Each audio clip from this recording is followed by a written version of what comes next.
For this project, we're going to combine a few of the projects we have already done while we've been doing this distance learning. We're going to bring in Keith Haring's work again with our little movable men. We are going to do a little bit of radial symmetry like we did a couple of weeks ago. And finally, we are going to introduce something called op art. Op art is an optical illusion.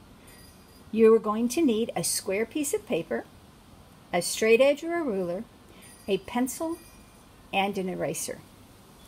I want you to start by, in the middle of your paper, making a square. I'm going to make mine, I'm going to measure down from the top. I'm going to make mine 3 inches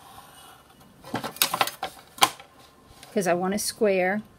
I hope I've got, now I haven't got it centered, but that's going to be okay. By 3 inches, by 3 inches,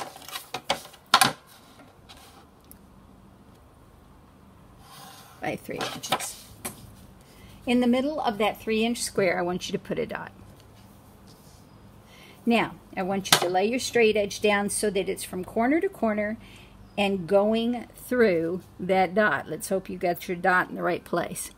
We are not drawing through the square. See that? Do not draw through the square. We're using that dot to help us be in the right place, but we are not drawing through the square. Actually, I'm going to move my dot a little. I don't really like where it is. There we go. Line up my ruler through the dot, and you can see the first lines I made were the ones coming off the corners of my central square. I'm not drawing any lines inside of my square.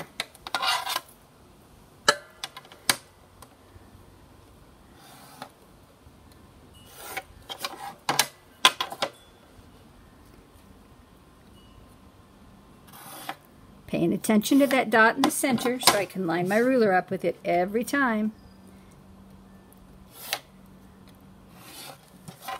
But I am not drawing inside of the square. You'll see why later.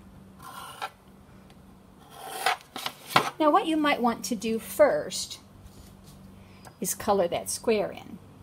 But before we do that, we want to make sure we get a Keith Haring figure in there. Remember, that's our little guy that shows movement. We want him to fill up this space, so don't make it tiny. So I'm going to draw. Oh, do I still have mine? Oh, I do. Look at that. He's still here. So actually, if you still have yours, form him first. Decide how you want him to look. And use him as your model. So my little guy was still hanging out here, so I'm going to use him as a model. Now remember, we are not drawing a stick figure. We want it to be shapes. So I imagine that I'm tracing around that pipe cleaner that's here so that I have shapes instead of sticks, because I do not want sticks. Nice and big, filling up that space. And here is my little Keith Haring figure in the middle of my work. No color yet. Now, going out and around. I am going to connect lines. I'm paying attention to what those ones that went into the corners, because I am making my square bigger and bigger. If I don't pay attention to those lines that connected to my corners, my square won't quite turn out correctly. I want the edges of my square to always be on those lines.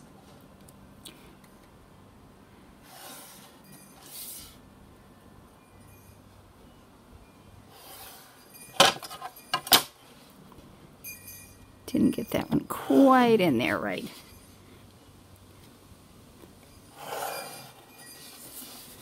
Now I definitely will grab a Sharpie or a black marker when I get this part done, and I will decide to trace over my lines because I want them to be nice and bold.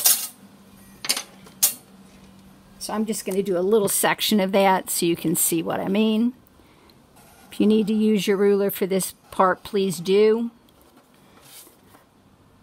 But we want all those lines to really pop and show up. We don't want them to disappear. Boy, that was a bad line I just drew. Maybe the straight edge is a good idea, huh? So when I start to add color to this, I want it to be an optical illusion. It's going to give the impression that this is a tunnel and my little Keith Haring guy is way at the bottom of the tunnel. If I color it correctly, I will have that illusion. Here's how I'm going to do that. You can pick 2 colors, any 2 colors you want.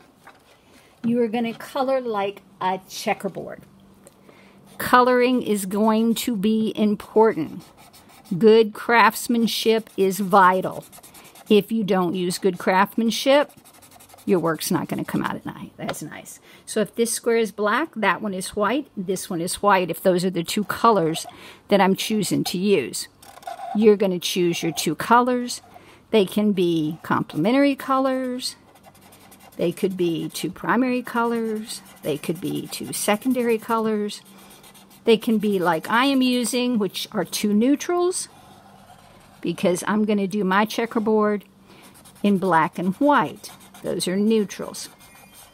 So I'm going to finish coloring, slow around the edges, remember, so that I do a really good job demonstrating craftsmanship on this till I get the whole thing colored. It's going to look like walls receding in a tunnel, and our poor little herring guy is down there at the bottom of our tunnel. I do want to see him colored. I do want to see the square that he sits in colored. Again, you make those choices. Take your time. I'm looking for craftsmanship. And this should be a lot of fun.